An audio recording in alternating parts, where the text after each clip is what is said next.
Just question చేసినాం మేము అంతే.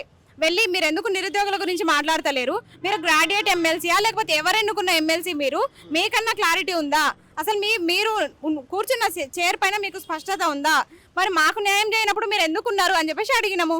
అడిగితే ఆయన మాకు సమాధానం ఇవ్వలేక వెళ్ళిపోయినప్పుడు ఆయనకు నోరు లేక వెళ్ళిపోయినప్పుడు మేమేం చేస్తాము, అక్కడ వెళ్ళి ప్రశ్నిస్తే కవిత మనుషులాడు. ఇప్పుడు కవితను కూడా మేము ప్రశ్నిస్తున్నాం కదా, ఆమెనే వదిలిపెట్టట్లే. ఆమె ఎందుకు కూర్చుంది దీక్షలా, ఆమె బీసీల రిజర్వేషన్ కోసం కూర్చుంది, ఈయన బీసీల రిజర్వేషన్ కోసం వచ్చి మాట్లాడుతున్నాడు.